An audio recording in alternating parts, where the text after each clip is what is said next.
Today what we're going to do is just do a quick overview of the Harris Street pilot implementation. We're going to talk about where we are today at day 45 in about a 90-day pilot. I'm going to run through a little bit of the data. I don't think it's particularly useful though, and I want to spend most of the time talking with you all about your experiences here with this pilot project. I do want to thank Councillor Cogliandro for taking the time to coordinate this meeting, and of course the Public Library for giving us the opportunity to pack this beautiful room, and all of you for coming out, and of course Councillors McKenna, Mercurio, and Argenzio as well. I saw him somewhere. Thank you for joining.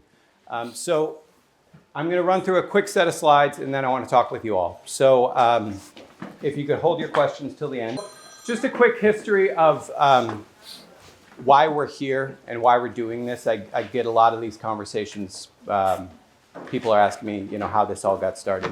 But it has been going on since long before I was in Revere. It's been going on for the past almost 13 years. So it started in 2013 when Mohegan Sun was looking to come into Suffolk Downs, and they created a host community agreement with then Mayor Rizzo, looking at some community mitigation projects that would help to offset the development impacts of Suffolk Downs. And right there is, one of them that they identified. I think at the time it was $1.6 million. I wish it was still that cheap. But it was taking a look at this intersection, what we could do with intersection configurations, timing adjustments, adding additional left-hand turn lanes on Route 16 going on to Winthrop Ave, and just generally tweaking and improving the efficiency of what is and has been for a long time a failing intersection.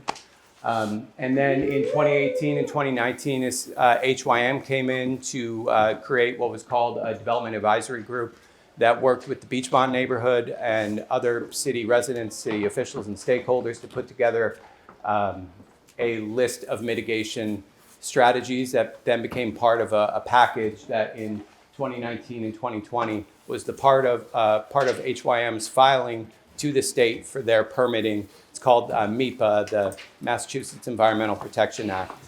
But as part of this comprehensive state permitting process, they had to create a list of community mitigation projects that they would be required to complete, and this was one of them. And then since then, the project, as Suffolk Downs moved through permitting, received its permits from the city council, received all the necessary state approvals. When they were ready to build, they came back. And in 2013, we started to hold meetings with the Revere Traffic Commission to talk about exactly how this project would work. And there's been various iterations, as you can see here. It started with a concept where it was just a partial one-way conversion for that one portion of Harris Street, taking that leg out of what it was a 5-leg, what is now a 4-leg intersection to improve the efficiency of the intersection. And it went through various iterations, and I'm not going to dwell on any of them, but one of the biggest ones was the idea of converting Harris Street altogether to one-way, so you couldn't get any traffic coming in to do the cut through that a lot of folks are doing right now onto Winthrop Ave. But eventually we landed where we landed in February of 2014 with the Traffic Commission. And I'm going to drop this mouse, it's not working. The implementation that we settled on in December of 2025 based on that February 2024 plan was to create these dual left turns from Route 16 heading to Winthrop Ave, and dual right turns coming from the other direction, also going to Winthrop Ave, closing off this leg of the intersection and creating a more traditional 4-leg intersection. 5 legs are pretty atypical and are not well suited for efficient intersection operations. Doesn't mean what we have today is efficient, but that was the goal, and that's what we're trying to move towards. And then implemented a series of pedestrian improvements along the way. So the core idea behind this shift all along was that you had about 2,500 cars that were going down Harris Street, what's meant to be a neighborhood street, and just as traffic and transportation planning, the goal is to bring regional traffic off of local roadways and put them back onto regional roads, whether it's Route 16 or what we call a minor collector route like Winthrop Ave or like Beach Street, which are not, they're somewhere between Route 16 and a local road like Harris Street, and they're meant to collect traffic and to bring them into larger major arterials. So that was the core intent here, was to bring that traffic off of a neighborhood street and primarily bring it onto Revere Beach Parkway onto Winthrop Ave. And then of course, with some of that traffic going onto Winthrop Avenue and Beach Street. So that was the intent behind it. Now let's talk about what the data has told us since implementation. We had done traffic counts at 2 different periods. So first on December 4th and December 5th. And we did 2 things. We did turning movement counts, 24-hour turning movement counts, which are basically cameras that collect data about all of the turning movements throughout key intersections, this being one of them. And then ATRs, which are, you often will see on the ground, those tubes that are collecting volume data. We had that on several locations here. So we covered both the intersection, Harris Street, Sewall Street, Route 16, heading to the intersection. And then we also did the same at the Bell Circle, whatever we want to call this, next to PLS check cashers, and just kind of looking at the movements here. And then we also had a 48-hour ATR there, again, the tubes collecting the volume data. So what the data collection has showed us, so we first looked at it December 4th and December 5th, and then we looked again, I believe it was January 11th and January 12th. And at the time, it was showing us that at least a portion of what our intended plan had come to fruition. So we had moved about 1,000 cars all together off of Harris Street and 1,500 off of this intersection movement. So what that means, basically, you've got 1,000 cars that are not going through Harris Street, but 500 that still are, and that are going through to Sewell Street and going to Winthrop Ave. I'm sorry, what was this data from the 12th, December 4th and December 5th? January. Good question. So this is the difference between the data that was collected on the 4th and the 5th of December and the data that was collected on the 10th and the 11th of January. I might have the dates slightly off, and I'll correct them in a second. I think it's on a further slide, but basically it's showing the difference. And the difference is there are less cars going down Harris Street. There are more cars going up Winthrop Ave, and there are more cars going through the Parkway. And you're getting less data, you're getting less cars traveling down Beach?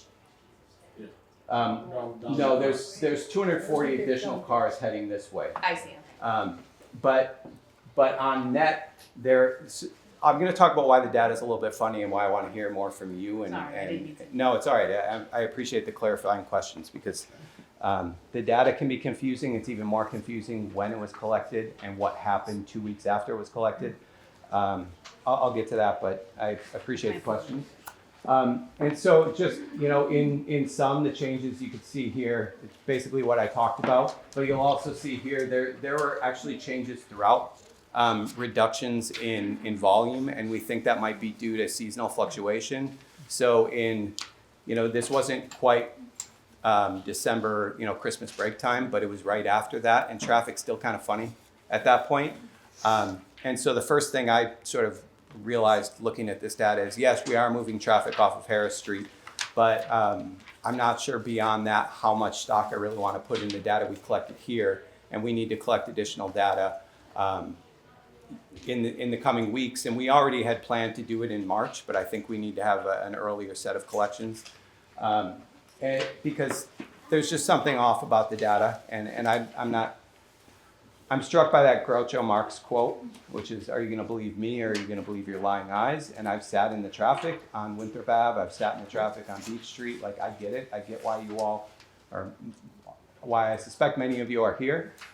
There are issues on Winthrop Ave and there are issues on Beach Street, and we're working to tweak them, which is why I don't want to fixate on the data as much, but I want to show you what we did gather. And then the turning movements, you can see there's actually, even though we added 2 additional right-hand turn lanes, there's less turns coming off of the Parkway onto Winthrop Ave. You did have a lot more traffic making that left-hand turn and going through Winthrop Ave. And you know, that really was as intended, but this number, both of these, keep in mind, are the entire daily average, right? So this isn't like at peak or anything like that. So you might see a surge, you know, let's say from 4 to 6. And I think the other thing here is, I suspect if we looked at this again, this number would drop post snowstorm, because one of the things I've noticed is it's much harder to get out of Bell Circle right by the check casher because there's 3 foot of snow taking up the right of way, which makes a huge difference when you're trying to sneak through. You can't do that anymore and as somebody's sitting there. So it's just a couple of reasons why the data is important. We want to keep looking at the data, but this is not gospel, and it's something we're going to have to tweak and learn from. And perfect segue to our next thing, which is we then took the data into a model that told us the intersection's working perfectly.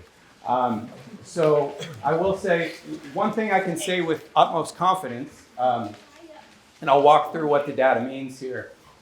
This is the existing base condition. This was how the intersection functioned in December before the switchover happened. What this means is level of service. It's kind of like when you got a report card in grade school. F is not good. E is even worse. So it goes over delays. VC ratio is, I'm not going to get into that, but basically how long you're waiting at the intersection, how long the average queue is. 50% is kind of the average, and then the 95% queue is like the absolute worst of the worst in the traffic queue. So this was before, and before the intersection stunk, right? The queues were so long, they actually have a special, this ampersand means they can't actually, if you look in the bottom, it says they can't actually determine how long the queue is because it was so long. And that was before the intersection improvements took place. So it was not a great intersection. The data you can see makes it look like they plug all these volumes into a model and it says things are working perfectly. They're not working perfectly. I get that. So I would honestly disregard that second column and pay attention to the first. The first is what we're trying to solve for. We want to bring things from a F and an E to at least a D or a C. We want to get things moving towards a better condition. So some adjustments we've already made since the December implementation. So one thing we tried to do to keep things moving on Winthrop Ave, and this was a MassDOT suggestion, because here's the other caveat. We're leading this project in partnership with HYM, but it's on a MassDOT signal, and it's on a MassDOT signal that's impacted by Bell Circle, another MassDOT signal. So there's a lot of things that are sort of outside of our control to make immediate changes on. And a good example of that was if you were traveling on Winthrop Ave, heading away from City Hall, heading towards Beachmont, there was a traffic condition that we created to give extra time so the traffic could flow through, where you could go straight into Beachmont, or you could take a left-hand turn, and at the same time, traffic coming from Beachmont to City Hall could also head straight. It's a perfectly normal traffic movement in a lot of intersections. There's 2 reasons why we quickly found it wasn't normal here. One of them is just habit. So for decades, people took a left-hand turn knowing it was a protected left-hand turn, and people's habits didn't change, so they were a bit, let's say, complacent as they were making a left-hand turn, not knowing that there's cars coming in this direction. There were a few accidents that resulted from that. Well, there's no education. Excuse me, there's no education. I get it, I understand it, but like you said, everybody's doing that for years. Right. There's no sign that said, caution. Right. You've now impacted. You've brought the lane coming up from Beachmont Right. as a green also, and caused 5 accidents. Right, and we added a sign, and people, it still created issues. I was in the middle of the intersection to go the missing link when 3 cars came up over the bridge fast, and here I am in the middle of the intersection, and I had to go fast to get out of their way or I would have been hit. that was totally unsafe, and you're damn lucky someone didn't get killed. I know. You are damn lucky. So we Green light up there. The green light went, you went left. That's right, you went the missing link. correct. So Okay, so what are you saying? They went both. okay, if you could The let me change- finish. the change in condition. I'm trying to address the question. It's There was a change in condition that was not really publicized. There was a legal left. and Yes. and so MassDOT also called for that to get traffic moving. That was part of their signal recommendations. Okay, so we wanted to change that pretty much immediately. They said first put a sign up to make sure that people know that it's a yield condition. We said we're going to put a sign up, but I don't think that's going to work. We waited a little bit. Then when we had evidence that it wasn't going to work, we told MassDOT that exactly to your point, we didn't want to have a left turn accident in an intersection is the most unsafe accident that you can get into. We all understand that. We worked with MassDOT. It took a lot of time in between working with them and their signal coordination team and working with then our contractors to get them back out to add the exclusive left turn again. Guys, we're not perfect. That didn't work. We promised as we're making a pilot, we're going to tweak it. We tweaked that. And we're not going to go back to how it was, even if it could move Winthrop Ave traffic a little bit smoother. It's not worth that risk. So that's one tweak we made. Another is that we replaced a broken pedestrian signal, and then the next week it got hit by a car in the snowstorm. So we replaced it twice, and that took a little bit of time. And then we've been continuing work with the Bell Circle slip lane design, which has been under MassDOT review for a while. What is this? I'll get there in a second. You keep asking the questions I'm going to answer. That means they're good questions. So originally, as part of the mitigation package for HYM, they have proposed some pretty comprehensive improvements to Bell Circle, which, let's be honest, nothing's going to solve Bell Circle, but these are going to make these improvements are going to make it as a whole a much better condition. It was at the time a $6.7 million improvement. That was in 2019. Add a couple million to that, I imagine. But what the other thing about all of these changes, and I'm not going to get into them, it's very complex. It involves MassDOT. It would take years to get something like this permitted.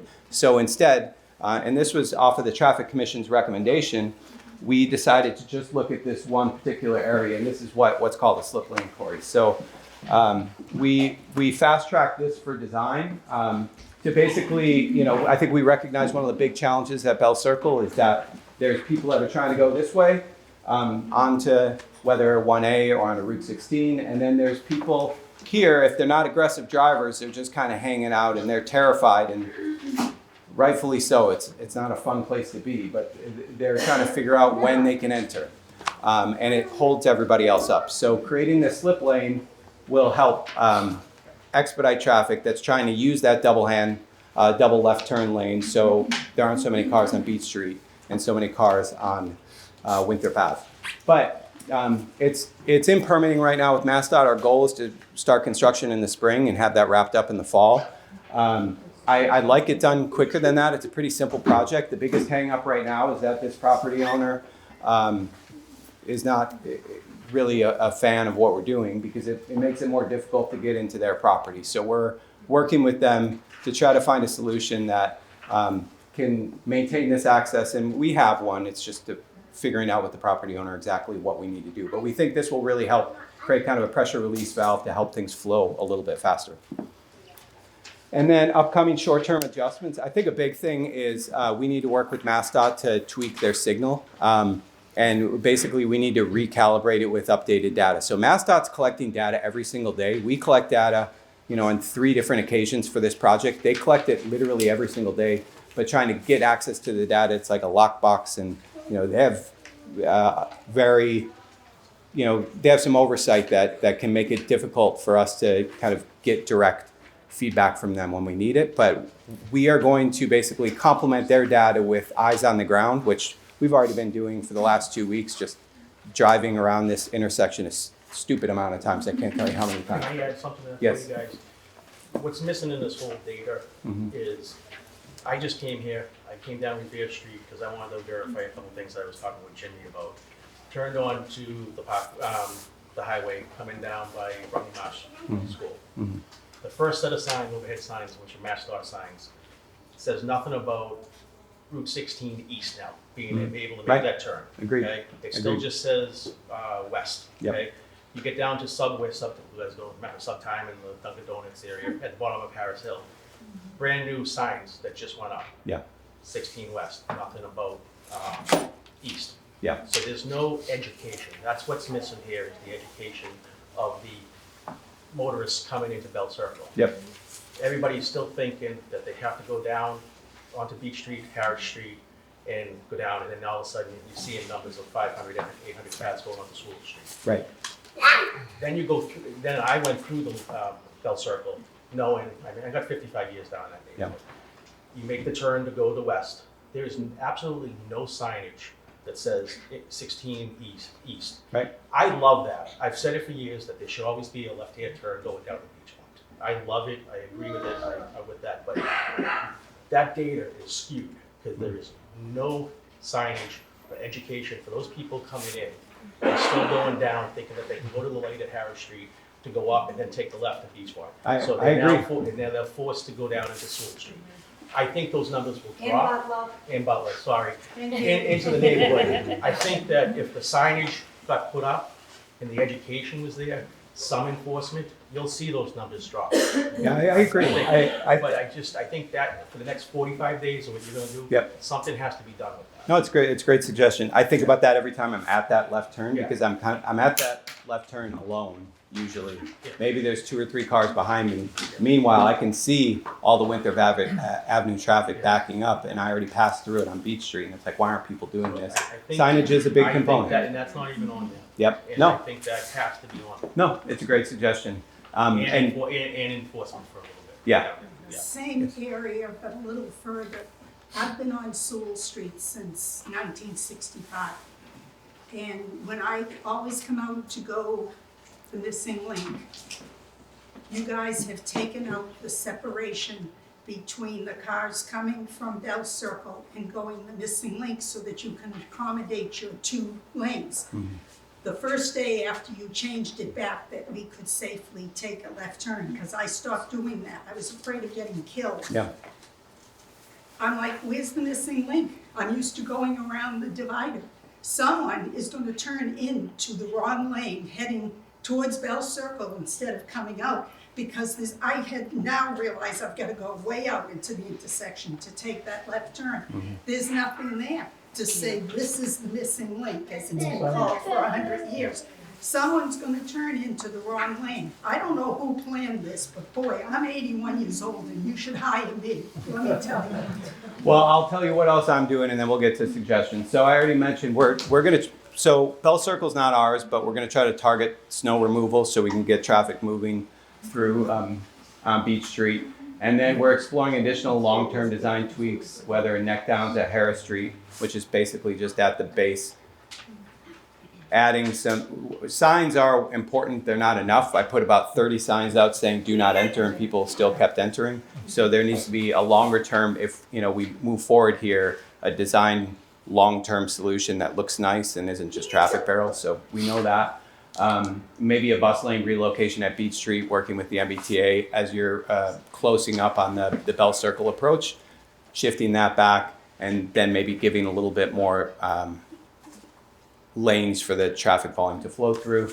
And then other directional changes we could explore but aren't considering at this time within the neighborhood to make sure if we wanted to get to that point that number in Sewell Street goes from 500 to 0. The only way we can do that is by making some more changes to directional flow. I wouldn't recommend or suggest doing that until Bell Circle's fixed, but it is something we're thinking about long term. So, and then our next steps, we're going to hold some calibration meetings with MassDOT and with our engineers at Howard Stein Hudson in February. We're going to have increased data collection in March, and then we'll be presenting our pilot to the Traffic Commission, I believe, in April. So that's it for me, and I'm happy to take any questions that you might have. I think we have discussed, I lived around Euston Street for 20 years, and Bell Circle, Beach Street was always my pet peeve. When you come out and you try to go across the Bell Circle, the guys from the other side coming, So I've spoken about it, maybe letting 30 seconds, blocking the guys that are coming from Marshalls further down, coming in, stop them. Let these guys, please give us a chance to leave the B Street. Mhm. So therefore, if you do that, you're gonna be able to get more people turning right, you're gonna be able to go people to go to the left. And that's one of the things we'll be talking about with them. I think extending beyond Bell Circle, but what other intersection changes do we have to make? Because it's all a game of whack-a-mole. Yeah, it's all follow each other. I have a long-term question. So when Suffolk Downs, or even when Mohegan came in and all this discussion first opened, and there was the MIPA discussions, was there ever more long-term infrastructure solutions, such as like overpass discussions? Because as the city continues to grow and Suffolk Downs is making a long-term investment into the city, and we also have the school going down into Wonderland, that Bell Circle, which has its own history and its own data points as far as having like a lot of acts, like is Massachusetts, like where that Bell Circle has like a lot of just like accidents and everything. Was there ever a discussion as of like, let's invest in the infrastructure long term? Because like some of these solutions, like now that I know what is the lane that you're talking about adding? Slip Like a slip lane. lane? Yeah. So a slip lane, yeah, that sounds like it's gonna alleviate, sounds like a good idea, sounds like a good solution, but as the city grows and Suffolk Downs continues to grow and they're making a long-term investment, I'm thinking a longer-term solution in infrastructure. Would an overpass ever be discussed? I know it was discussed 25 years ago. So I think in the 80s there was some discussions of the Overpass, pedestrian bridge over Route 60, any type of overpass to get traffic out of the circle. And Right. onto I mean, the highway. we're constantly by the state now. I'm not even talking about city, but by the state, we're a gateway community. You know, we get a ton of gateway funding for building. You know, now we have the MBTA law where we need to continue to create more housing, and you know, we talk about getting rid of cars on the road, but that we know isn't really happening. I mean, why not start to, like in the MIPA discussion where they're like, yeah, you need to invest in infrastructure. Why wasn't an overpass So discussed? that was considered, but the problem is that the right of way on Route 60 along Bell Circle, there's property owners. And like, for example, with the Bell Circle slip lane, right now, one of the issues with the property owner is that he has the right to two driveways. Right. I'm not talking. But hold on, and that's the reason, so MassDOT would need to go in and take a lot of properties by eminent domain just to put the footing down for any type of overpass or pedestrian footbridge. Right, but when we're considered a gateway community and a pass-through city, and it's impacting neighborhoods, and it's because we have an investment company coming in like Suffolk Downs who's making long-term investments in the community, we should have a long-term solution. But HYM cannot start taking up land to put something. I'm not asking HYM, I'm asking the city to put Yeah, pressure on the MassDOT would state. be the one that. I- would have Right, to- I'm I asking hear the you. city I hear to you, put Corey. pressure on the I- state to come I- up with a long-term solution, because we're making short-term solutions for a company putting long-term investments in the community, but we're looking for short-term solutions when this is a long-term investment, and Right. and we should look for long-term investments in I infrastructure. mean, I wish I could tell you that we could do something like that, but I don't think it's logistically feasible without not just like taking a piece of somebody's driveway, but like taking dozens of people's homes by eminent domain to build. And I'm not in the interest of doing that. If I could just, some things we are doing long-term. So I understand that we can't move everybody off of cars, but I think there are some things we can do. We're looking at a commuter rail station where we're designing one at Wonderland with the MBTA right now. We're also looking at creating a pedestrian underpass at the commuter rail line, and then potentially an overpass at 1A to get kids safely That would be from the school over. We have a federal grant to do it. We have money from the Mass Gaming Commission. And those are the areas that I think I can look you in the eye and say, I think we could do something there Do you think that feasibly. light that you guys just put in by where the high school is, do you think that's gonna cause less traffic at Bell Circle once that light goes on? 'Cause I know So, yeah, I mean, and that light is part of the solution too for pedestrian traffic. Like, you see all the kids yeah, just I get walking that. through Bell Circle. It's unsafe. It's unconscionable that our kids have to walk through traffic like that. So that will be a button for pedestrians to push. All the traffic stops. I mean, kids and everybody, of course, can walk through Route 60. I think that will help. It'll do kind of what you're saying with what we call a metering effect in transportation planning. So even though it's not the intersection we're looking at, a further down intersection kind of controls the I flow. have one Yeah. more question. If come the 45 days and the pilot program's over, if you do have data that shows that this is a fail, will you be implementing the two-way traffic back on Harris Street? Is that ever going to be a solution again, or is this something that we're looking at permanently? So I think there's a lot of things we can do to tweak this. Given that MassDOT's involvement in this and the coordination needed, I'm again, like, I don't like to lie to people in a public meeting just to make things easier for me. Like, I think it would be hard to convince them to go back. I think if we can't make tweaks and coordination fixes to make this better, we fight like hell to do it. But when the model is telling us that things should work and something's not working, that tells me that there's a problem with the system, and hopefully it's a fixable problem with the coordination and the calibration of the model. Maybe it's not, but I'm remaining optimistic about it because this is what should happen. To answer that question, no, I'm saying no. I'm a realistic person. I'm in the business. They constructed that coming out of Harris Street to a point where you can't go back to two lane. Right. You'll have to rip up all that. When you say missing link, are you talking about when you're coming around to Harris? No, No, when you when come you up go- when you come up Winthrop Ave, sorry. People say missing link, I'm So looking at you my go- one and No, no When idea you what go you're into Winthrop Ave and you're taking the left to go to, and that's called the missing link. You know where it goes down and comes It back up goes to in Broadway. underneath the. It's an old person's term. Oh, all right. Okay. I mean, Right? Am I wrong? Okay, it's an old person's term. Yeah. That's because you're young and we're Yeah. all. But just to answer your question, they're gonna have to rework that, how it comes out and jogs out.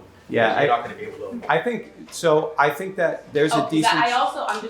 I couldn't, when I was I'll coming from take the Beachmont, question. I couldn't, I was turning. Make the turn onto Harris Onto Street. Harris, I couldn't find the turn, I and I make made the sure, turn. I was like, That's oh my tough. god, where's the turn, I couldn't find Harris Street That is coming tough. from Beachmont. Oh, and that's not the snow. It's It It wasn't the literally snow. just, it's a horrible turn, that you're going to die if you I do couldn't that find turn. Harris. I've been rear-ended about 6 times. I'm a teacher, so I'm gonna wait my turn. Yeah. Only for another minute or so. Okay. Yeah. I talked.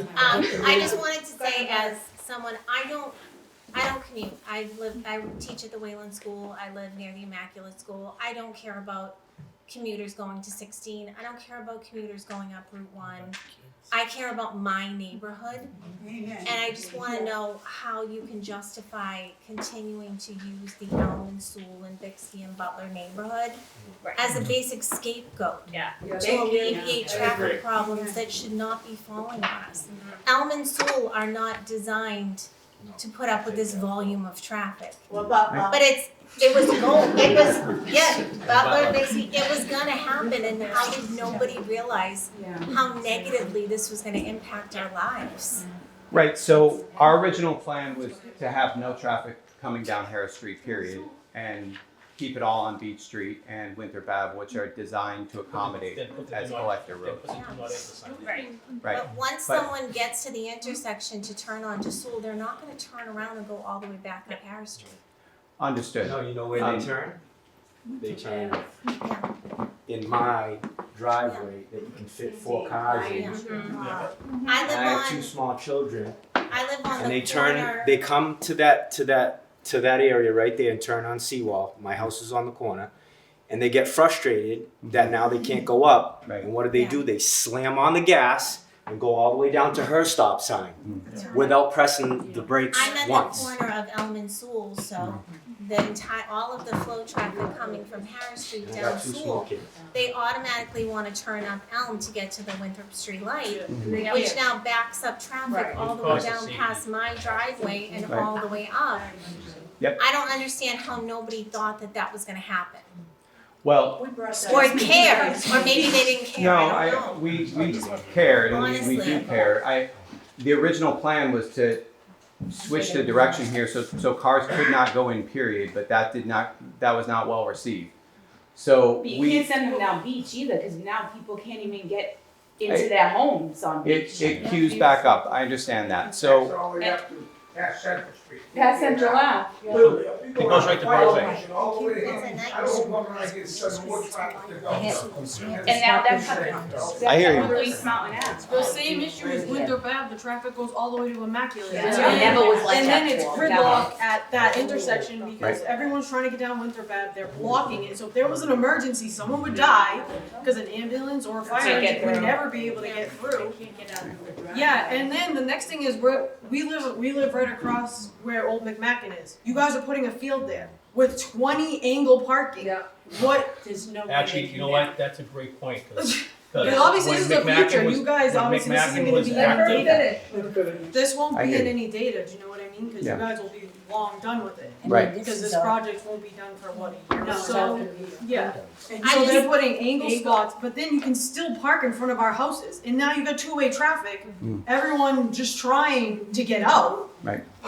Just to No. finish, You I'd just know? like to know if there's a short-term goal to alleviate the pressure going down Sewell and Elm, because I feel like that's the most important thing to us. Today, I tried to come home from Mass General, and the question I was gonna ask whoever designed this, did you understand that you lived in New England and not Fort Lauderdale, Florida? Fort Lauderdale, Florida, you can do anything you want because it never snows, number one. And they're mostly large roads where little kids don't ride their bikes. I came home today, I came from Suffolk Downs area. I knew I couldn't turn down Harris Street. 2 reasons, the snow is awful, but the pedestrian, whatever you wanna call it, stand that you put there is so far out that you have put the pedestrians at risk, because if there's a major accident and a car goes sliding towards Harris Street, who's ever standing there is gonna get wiped out, okay? Then I went to Elm Street because I live between Harris Street and Elm Street. I go to turn down Elm Street and there's 5 cars who want to come out. But the problem is the traffic on Winthrop Avenue is down to Immaculate. And now by this time, I'm not a happy lady. So the person in the front pulls out into Winthrop Avenue and turns so that I can turn in. All of the snow on the right-hand side of the old center school, here we go, another old name, is piled sky high and it's out into the street. So all of the cars that were there tried to push over to let me by. I'm driving an Odyssey, a Honda Odyssey, which is a good-sized vehicle. My poor husband in the seat with me was having a fit because I was determined I was going to get to my house, which I have a right to do. Right. And I got myself down to Elm Street corner. Then I have to worry about who's gonna come flying down Sewell Street when I wanna turn, okay? This is so unsafe and Would the city unfair to consider us. making it so that you cannot turn onto Sewell Street? Well, Because, I just want to tell you, I live on Houston Street, and then people don't care. right, but Today at 4:30, There I had has a guy to be a 45 miles stop. an hour. Yeah. So I will say one of I'm the, saying there's a lot of issues. I'm not gonna avoid your question. I see somebody with their hand up that had their hand up for a really long time. I promise you I'm gonna answer it and you can hold me to that. In the back. I live on Harris Street, I have 2 little girls, one's 8, one's 9. We walk around the block, my counselor's standing right there, he came with me. You walk up School Street, they come around that corner, and you're like, huh?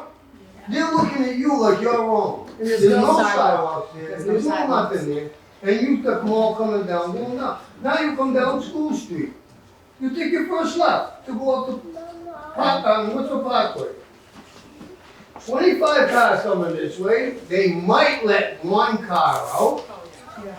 There's 3 or 4 cars on, I don't know the name of that little street there.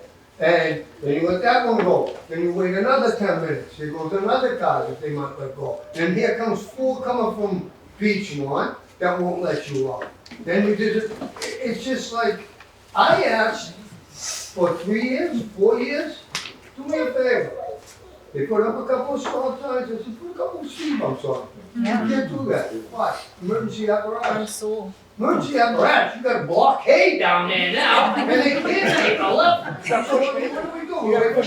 No, that was what I was.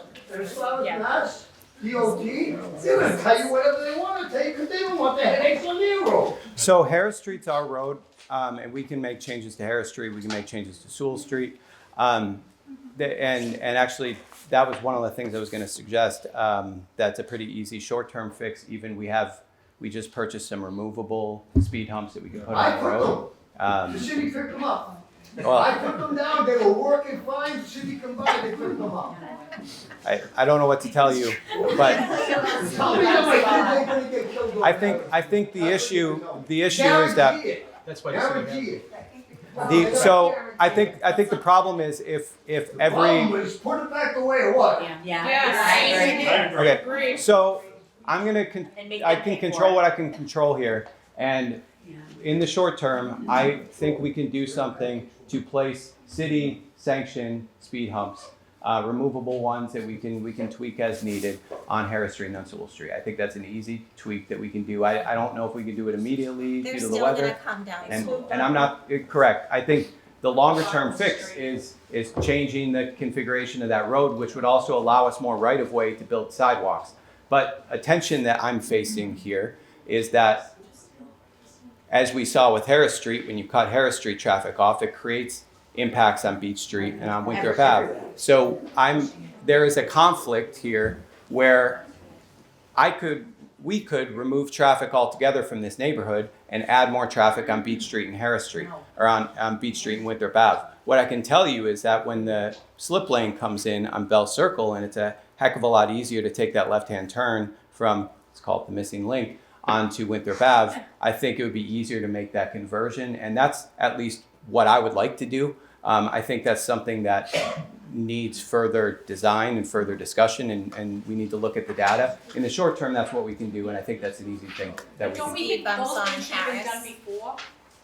Pardon? Like, don't have the slip lane to work, but you changed all the traffic, so these people that lived on back road streets, little side streets off of somewhat of a main road on Harris Street, you've now taken all the traffic and put it on their road.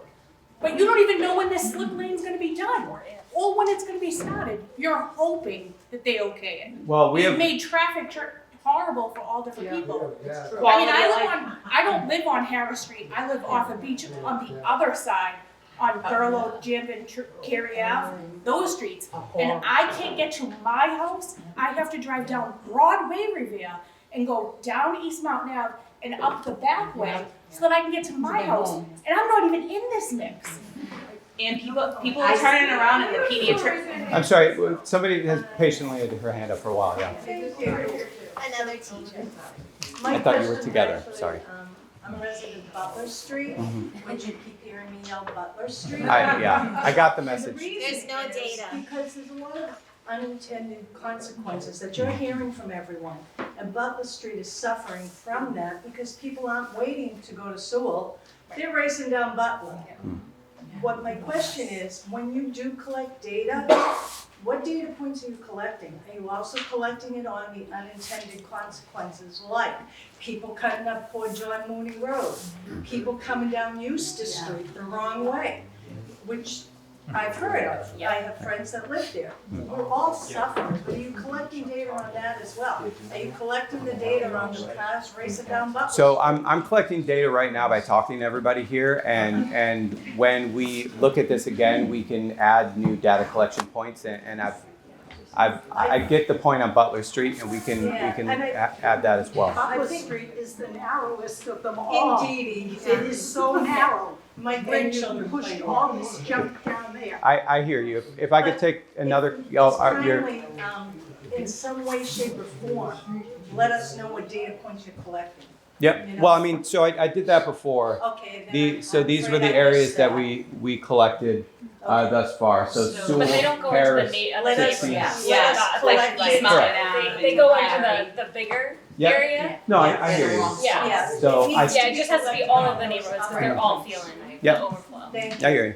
Just one more thing is, it is kind of seems like an emergency situation because they're also cutting into the pediatrician's office next door to my house during business hours, and they're banging around into that parking lot to turn around because they don't want to wait in the traffic on Beach Street. So the TLC Pediatrics, which has all the children inside that parking lot during the day, the cars are going in there at like 3 o'clock and they're turning around, whipping around in the parking lot. And So that's like, driveway. yeah, it's like an emergency situation where like maybe at 3 o'clock, like 3 to 6, Yep. there should be like police details like on Winthrop Ave, on Sewall, like as an immediate solution. Yep, I hear like you. tomorrow, So to we'll like start like Well, mitigating yep. some of the issues. we'll look into that. So your hand's been up forever, and then Councilor McKenna.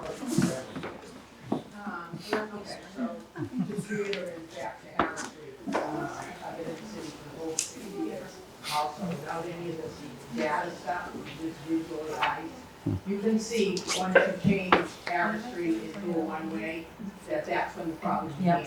We said that we wanted to take the traffic out of the neighborhood. So you took it off at Harris Street to a point and then put it on. Some spillover, right? So you added 3 other neighborhoods, took it away from one. I'm on East Mountain Ave, I can't get down to Janvin, Thurlow, or whatever, from 2 o'clock on.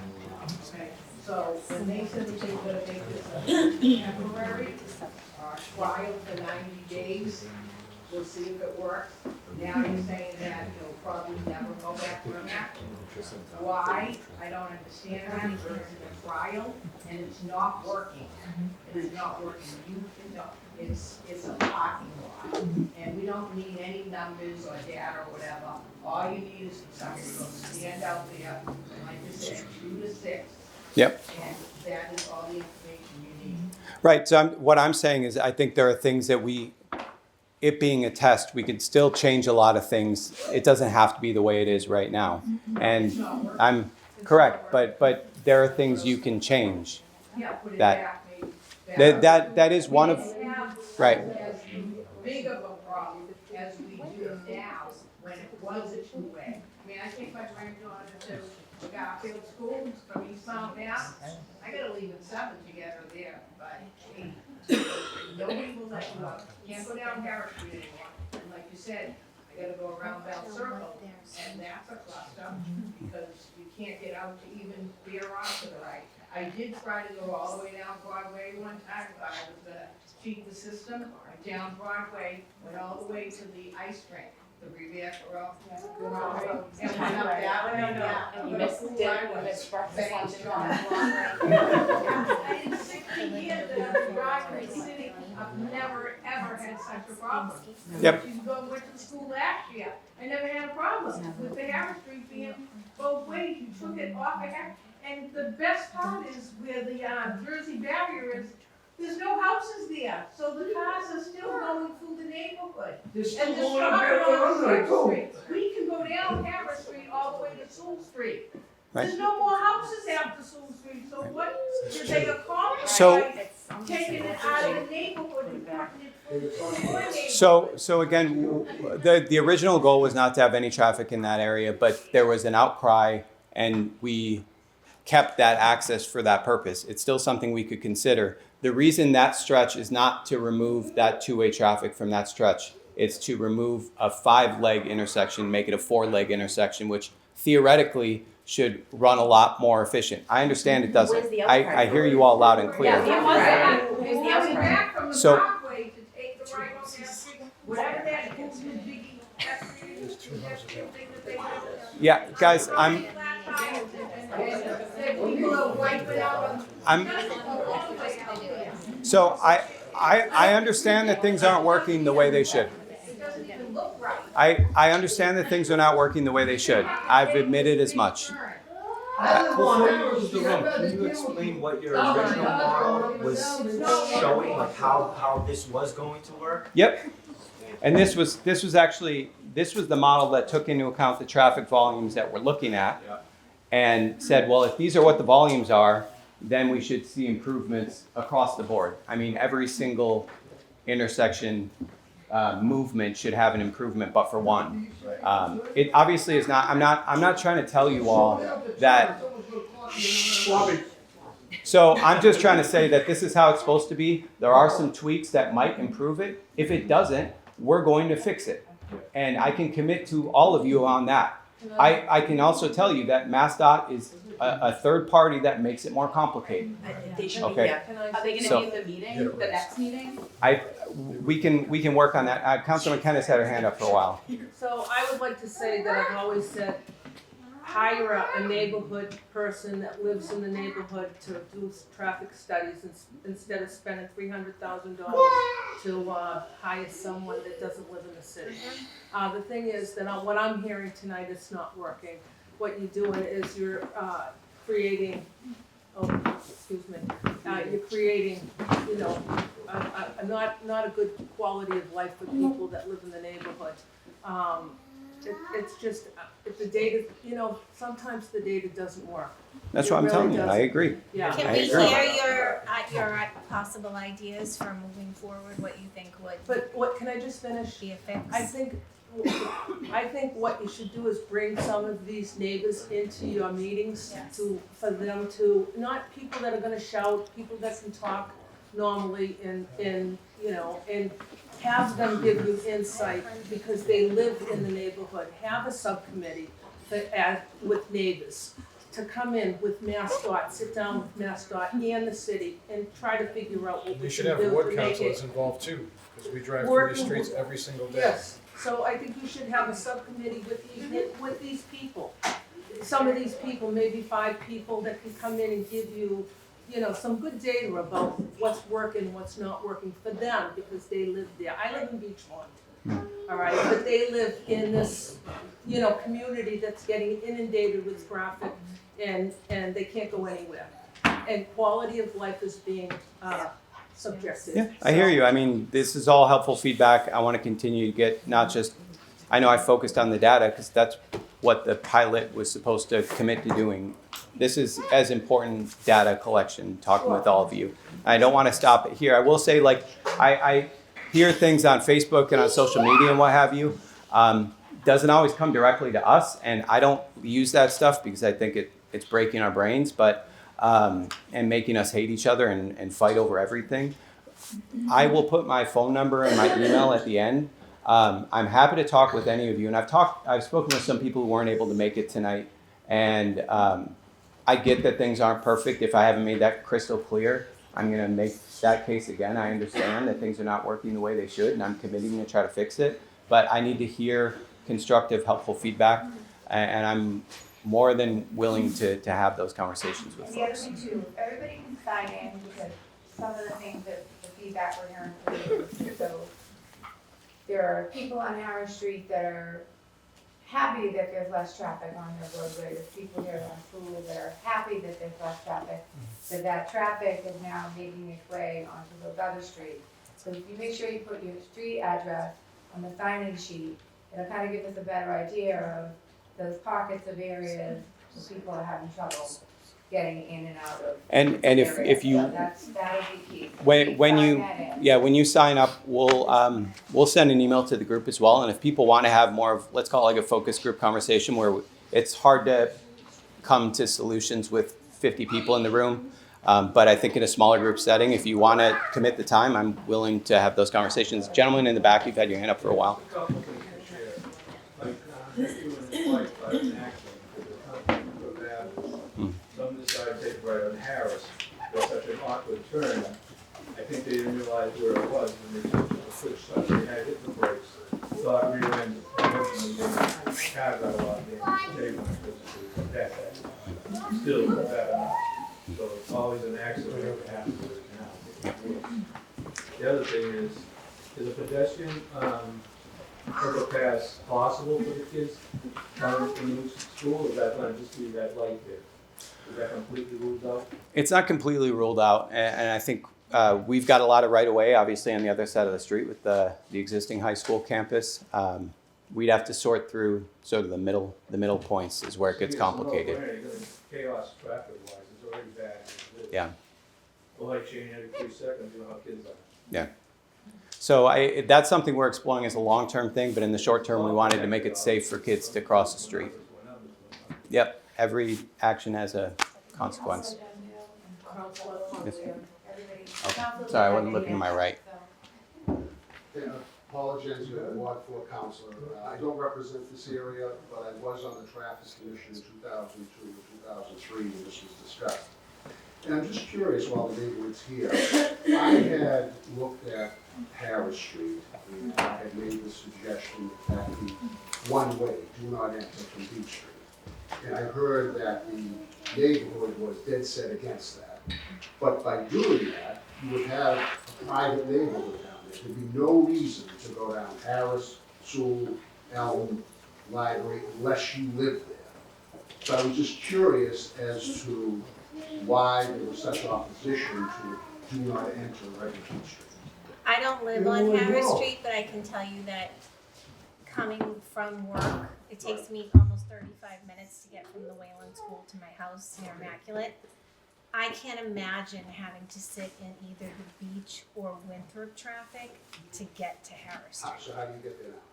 Well, I don't live on Harris. They would all be cutting through the library then to get to Harris.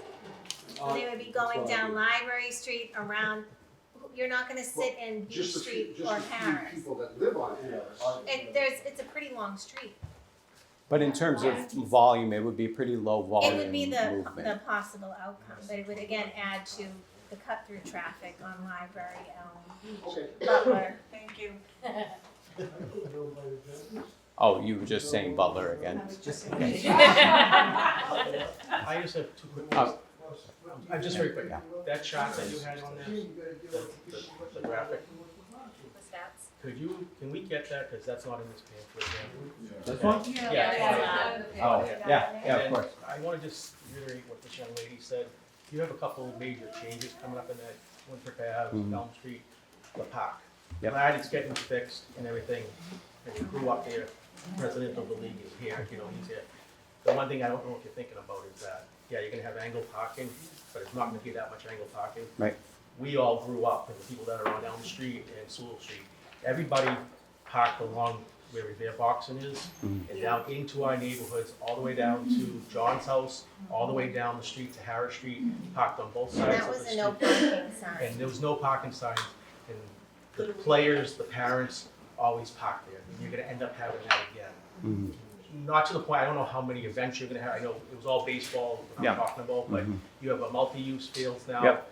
And you're gonna have to take that into account, that if you keep this pattern, that people trying to go up Elm Street is not gonna happen. Yep. Okay, Sewell Street is gonna be in Elm and Bixby and Butler, they're all gonna be impacted.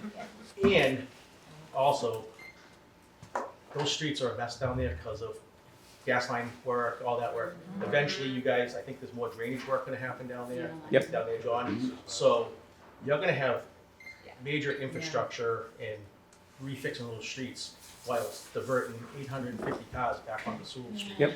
I think the blinders need to come off, and reality has to be kicked in the butt here, that you're gonna make it's gonna be, you think you have problems now. Yeah.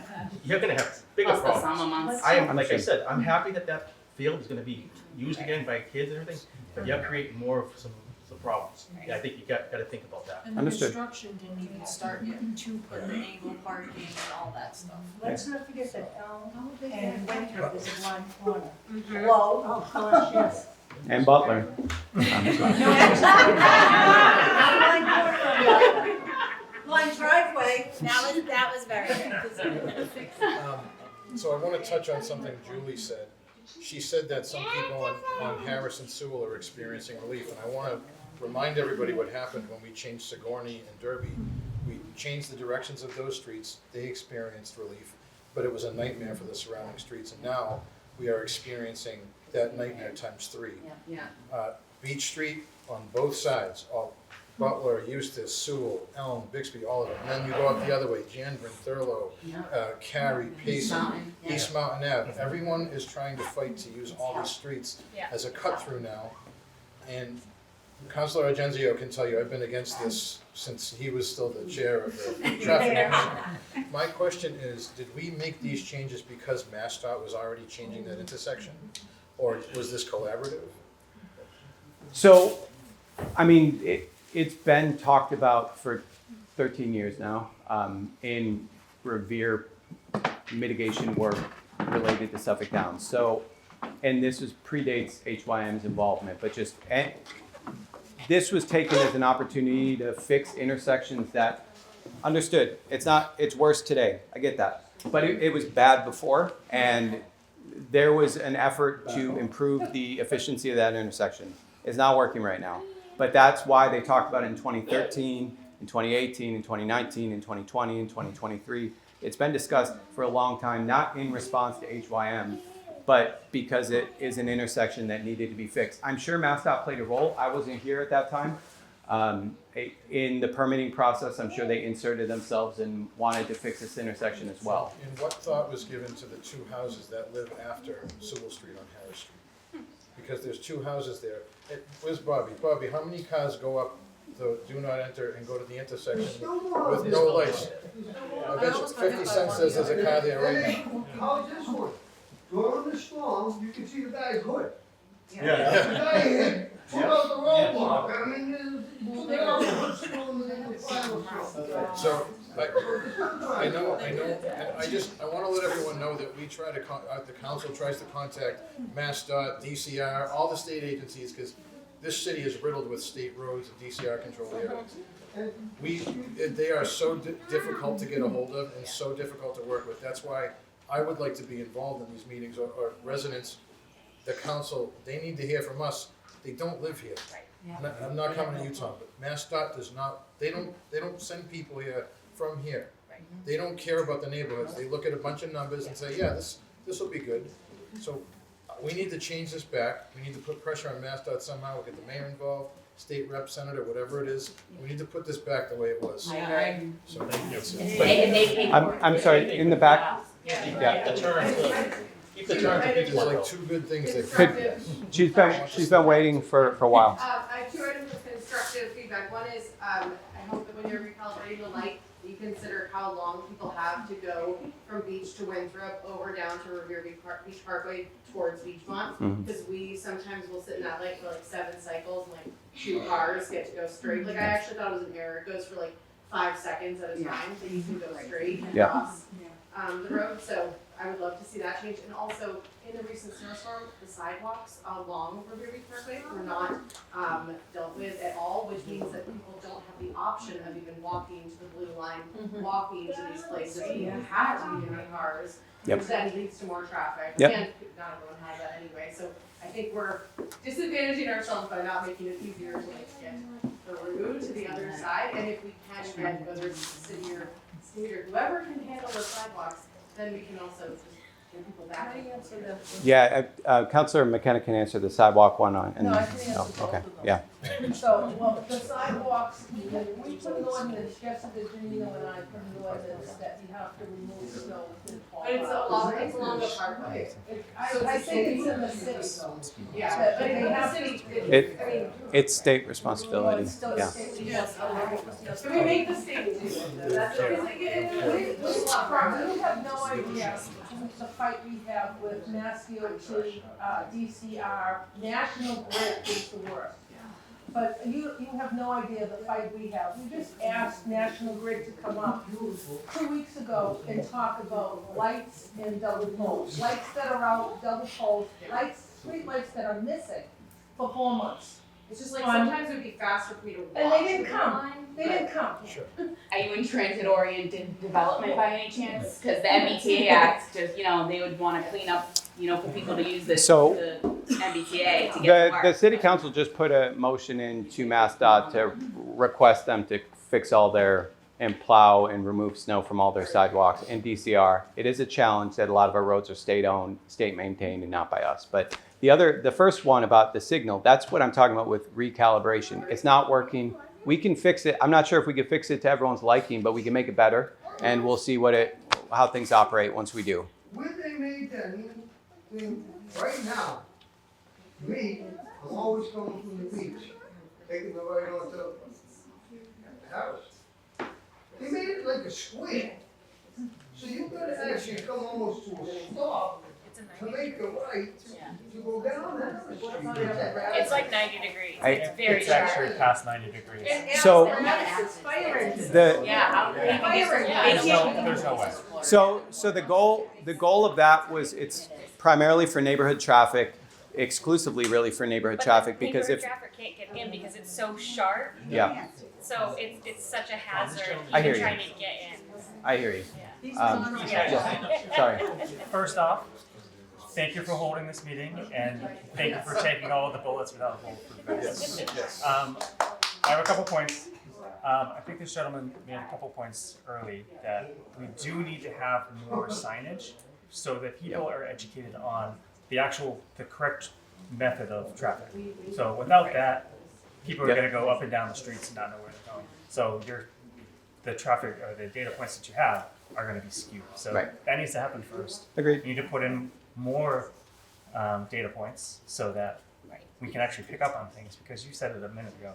Every action has reaction, and some are intended, some are not intended. I am fully enforced with the Harris Street speed bumps, because people will fly down that street all day long.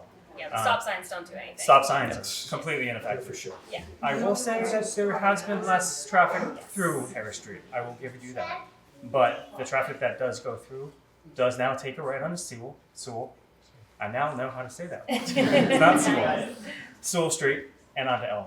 And that creates a bottleneck right there, because anyone coming down, especially during the winter, you cannot, that's not a 2-lane street. Yeah. If you have people that are parked on the side of the road and you have snowbanks, that is a one-way street at best. Yep. So that is a complete bottleneck. I appreciate I it. would recommend put speed bumps on stop signs so people cannot Well, right now avoid it, too, because- the second one in, when you're coming down Harris trying to pass through, Yeah. it's blocked by a signage that says you can't go all the way through. Yeah. Which I just find so ironic that you can't see the stop sign, but you're blasting through the entire neighborhood Right, to right. not go through all the way. The last point I was going to make, I agree. Someone just mentioned a moment ago, the right-hand turn back onto Harris Street is more than a 90-degree angle. Like you have to go past and then It needs to get shaped and you back can't. up. There's no way you could get a fire engine down that There's street. no way you can get any. Message received. No. Thank you. Yeah. Could I just ask a question? I'm not gonna bombast you. Two things. First, Joanne, maybe some of us have been loud because we haven't been listened to and our street is unsafe. If you put me on a committee, I'll be quiet. But right now, this is my son. 55 years, no. I have lived in Revere 81 years. I have lived on Cotton Street. I have lived in Beachmont. I've been on Sewall Street. That intersection was never a problem for any of us who traveled back and forth. I want to know who made the decision that it was a bad intersection and we needed all this crap that you jumped on top of us. Well, again, it's easy to throw HYM under the bus. I get that. But I just want to remind us, 5 years before HYM, when Mohegan Sun was here, the same thing was proposed. And it would also be easy for me to just let HYM talk to you all about this, because technically it's their problem. But I'm also trying to take responsibility for this, because it's not just an HYM thing. It is something that all I can tell you is people in the community, because it made its way into planning documents in numerous occasions before I came here. But because of that, when I started, we had these designs that ostensibly had community buy-in from a number of different, both the Development Advisory Group and the Mohegan Sun mitigation work. So I took it as my charge. The community said this is something we need to do. And I worked in earnest to make sure what HYM was doing was responding to community feedback. And that's why I have taken responsibility over this instead of just handing it to them, because I want to make sure that we can tweak it to make it work for us or fix it altogether if it doesn't. I can't tell you who waved the magic wand and made this decision way back when, but I can tell you it wasn't just HYM, and it's something that people have been talking about for a long time. There's probably a little bit of MassDOT. There's probably some folks in the community, probably not anyone here. But that is part of the deal with traffic changes is you make a change that works well for some people, and then other people show up that aren't so happy. So The people around the change should be able to take precedent in what works and what doesn't work. If somebody who lives down the Pines thinks this is a good idea, I'll sell them my house. I hear you. Yes. Sorry, I just have, so you just spoke on, are these, this MIPA findings, Mhm. is this Harris Street here? Yeah. So there was options though. If Harris Street, wasn't the only option, there was a. It was fixing the intersection, and Right.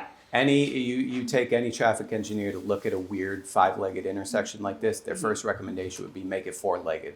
Right, but so and that's Harris, taking- so you're saying that, yes, over, so it wasn't HYM, it wasn't Mohegan, and it was that, and it wasn't Harris Street, but it was a collection of suggestions of let's fix this make it a 4-legged intersection, but not necessarily by making Harris Street a one-way. The only way you can make it from a 5 to a 4 is making Harris Street one-way. Was the MIPA suggestion and traffic mitigation in general was making that intersection 4 to 5, was that the only option, or could we have focused more on Bell Circle? I don't know about the 2013, but in 2014 or in the 2019-2020, it included Bell Circle as a later phase, and so they have to follow as the developer as they reach certain milestones in their project.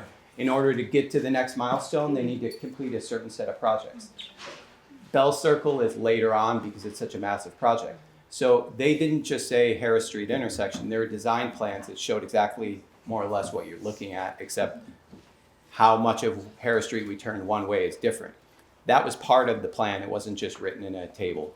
But that was always the idea with Harris Street. And that's the only way you can make it 5 to a 4 leg is remove the neighborhood leg. The other legs are, Major. Major, And my, exactly. hold on one sec, and then as of like a tangible, I guess, commitment, after tonight, because our neighborhoods are almost, we're suffering quality of life, tomorrow or tonight we're gonna go home, tomorrow we're gonna wake up, some of us can't leave our homes in the morning, is there a promise, tomorrow you can get, in touch with the chief of police, have details out there for us during peak hours, install speed bumps, the ones you can throw out, is there promises or commitments you can make to us right away tonight that we can see impacts immediately? Or do we have to wait for the pilot program to end before we see any commitments? Yeah, so I've already contacted folks about removing the snow on Bell Circle, even though it's MassDOT's and we were waiting for them forever. We're just gonna do that.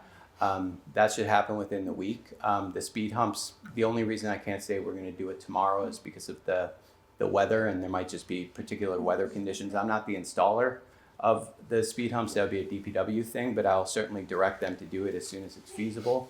I'm not convinced that police detail is gonna solve any of our problems, although the one area you noted by the pediatrician's office, we could have somebody out there to check it out and sort of diagnose whether it is one, but What about their neighborhoods? Well, I'll say the cops have been out there before too, and people are like, "Oh, a police officer, stop and go," and then the second he leaves, speeds right through. Did you add speed bumps to Sewall Street? Because once they make that turn.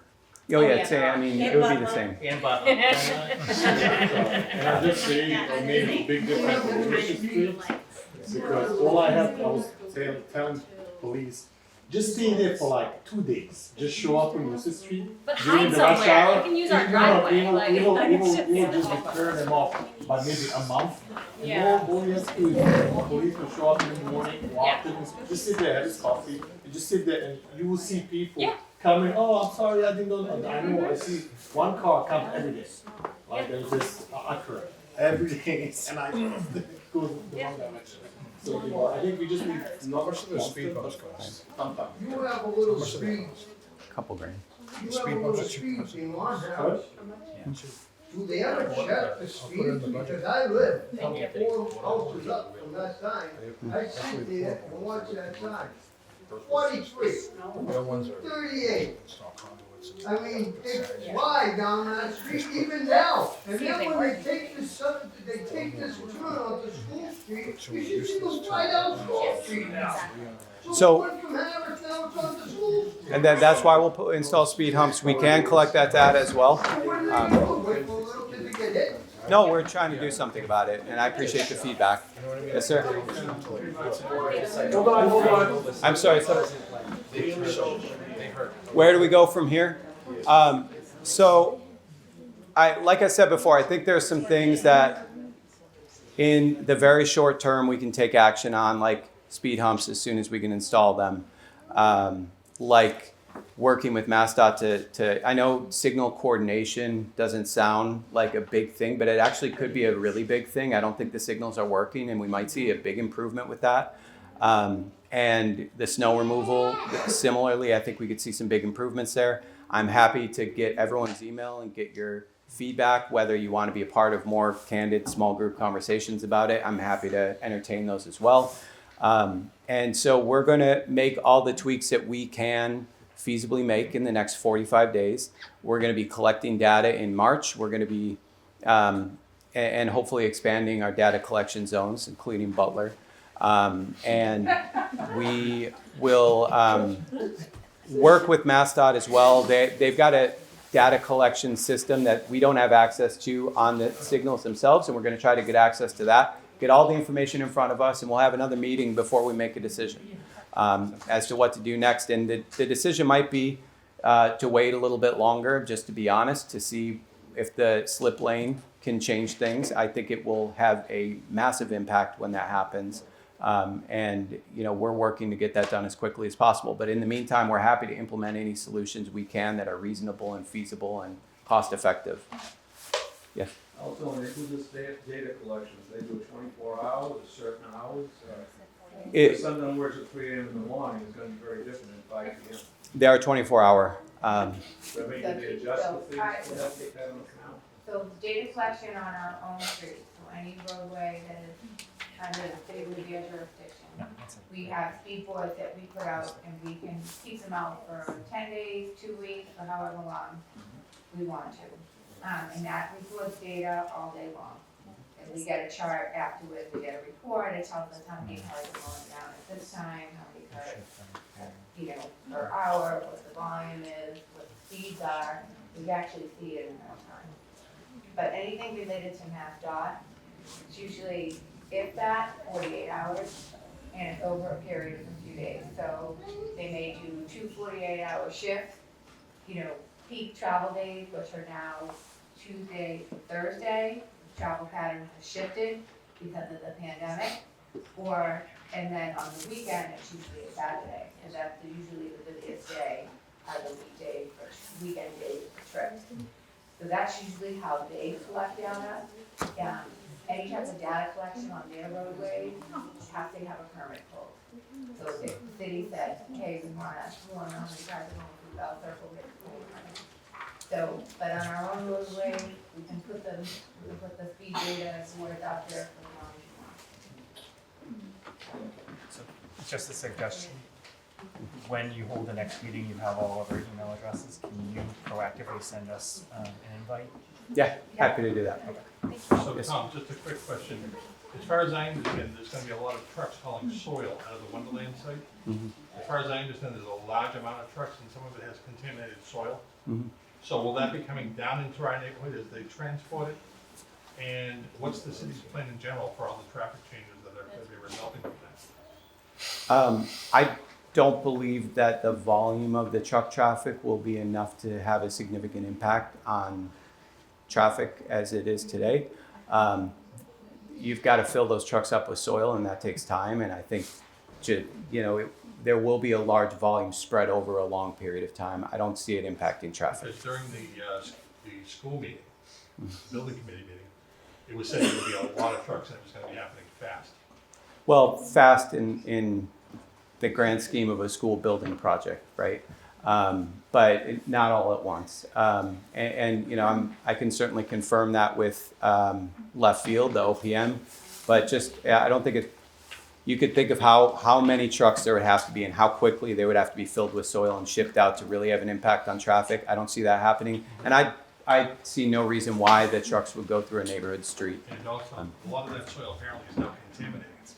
It has carcinogens in it. I don't know what level there is in the reading about So, Yep. so I can speak to that. There is regulations in what the trucking companies have to do. They have to line the trucks, they have to tape every joint. Jimmy, you can speak to this too. And that soil is covered, contained, and taken off, so you don't have to worry about any of that. It's a pretty well regulated process, and Yeah, by the state. pretty common. I mean, we've got 40 acres, so more soil than normal, but Revere has been around since, you know, the nation's founding, when it was North Chelsea. And so we have what's called urban fill, which means there's a lot of stuff that's been filled in the city over time, and some of it's contaminated. And any piece, you know, I'm leading the McKinley School project. We found that at the McKinley School. It's smaller project, smaller problem, but it's a common problem you'll encounter in any major The only reason I development. brought it up was because Joanne's been bringing it up about the tankers that have tipped over at Broadway Circle and caused a complete mess. Mhm. You know, I was just curious. Yep, understood. And, oh, hey, how you doing? Yeah, I want to raise the effect of the 3 extra lanes that have been put in. You know that when there isn't really demand for them at the moment, when you put in an extra lane, people will fill it, cars will come. And this is going to direct a lot of regional traffic. Commuters down into Boston are now going to try and cut away from the 1A and go down through Beachmont, through Benton Street, through East Boston, Northern Heights. What's the thought to try and mitigate this, to try and cut it off so that we're not generating a huge amount of traffic through our neighbourhoods?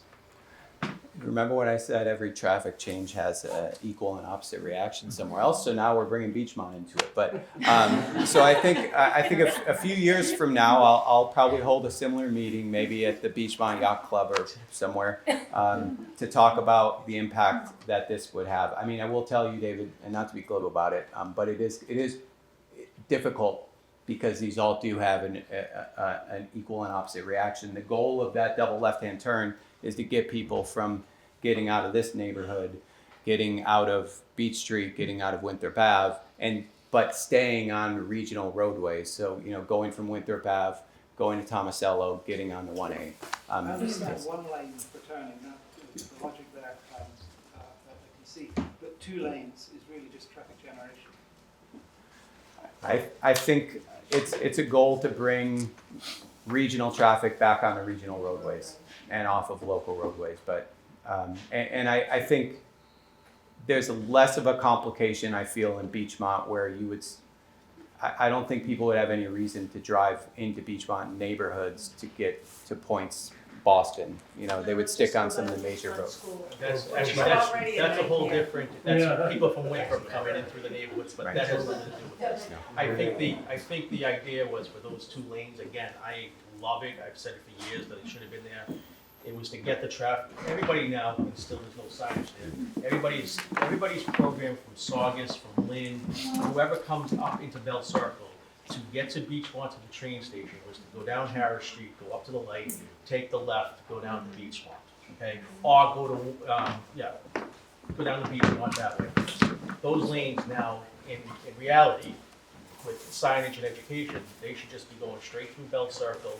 You get to the split, you go off, you take the left, you go down. It takes the traffic off of Harris Street. In the big scheme of things, that's what's supposed to be happening. It's not happening right now because there's no signage, there's no education. People are still going down in there. They get down to the end of Sewall Street and Harris Street, and they're like, "Oh, I can't go," so they're going now down Sewall Street. I think the next 45 days is critical. You get some signage, get some of those signage boards up.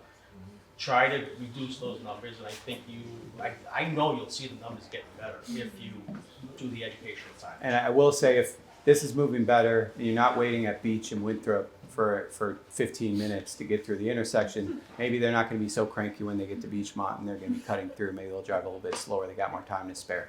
Very Yes. quickly, I just want to say I see his point, So if I'm taking a left there and I see the overpass is backed up on 1A, I'm going straight, pal, and I'm going down to Bennington and going by the Beachboro Yeah. School. That's what I'm Yeah. doing, 100%. And so on the other hundreds of cars. But they were doing, Right. but they were doing that even without those two. No, well, They, no. yeah, they were going down Harris Street to take the turn. I did. Okay. Okay? And I live on Sewell, I lived on Sewell Street, I still Did did. you gauge it by the Yeah, overpass? I did. I did. Well, we'll cross that bridge when we get there, but point well taken. Do you agree with what he's, because what did your model show, right? Because like what he's saying makes total sense. That's exactly And I what live I'm right saying. at that Yeah. corner of Sewall and, Yeah. and Harris, right? Yep. So I definitely see what's been going on. So what went wrong in your eyes? Well, I think it's a little bit of people not knowing where they can go. It's a little bit of Bell Circle being backed up, and it's being made worse with snow. The weather, I mean, the snow for sure. I mean, like 2 feet of snow fell. Every street I drive on is worse than it We normally had a is. month Right. of it Right. prior to the snow coming. Yeah. And Yeah. it was horrible. Yeah, I mean, it waits so- till the summertime. The weather was still nice. My kids were going outside with their bikes, and, Right. and these cars are whizzing by. So And I what do think you- there's what do you something think? wrong with the traffic Yeah. signals as well. And I think that is potentially a fixable That's a solution. good point. So we'll talk about this all again after we make some tweaks. Hopefully they work. If they don't, we'll talk about what to do next. Yep. And I'm happy to hang around as long as y'all want, but, John? Just call attention, because I know you have the statistics for the cars entering the circle and moving back. I just want to call attention, it's not just the cars that are being at the impact also is, I live right here behind that library. It's taking me over 20 minutes to get to the high school in the morning. Yep. And I know that the people going on Mac are having the same impact. So it's having a material impact getting out of the neighborhood. Yep. As well, so I don't know if you check with the schools, what they're seeing as far as cars and check-ins. I don't know if that's impacting school buses and transportation, but it's having a Okay. All right, thank you. Well, I see people are leaving. I'm happy to stick around, but I want to thank everyone for their time, and we'll invite you in the future to talk about this stuff again.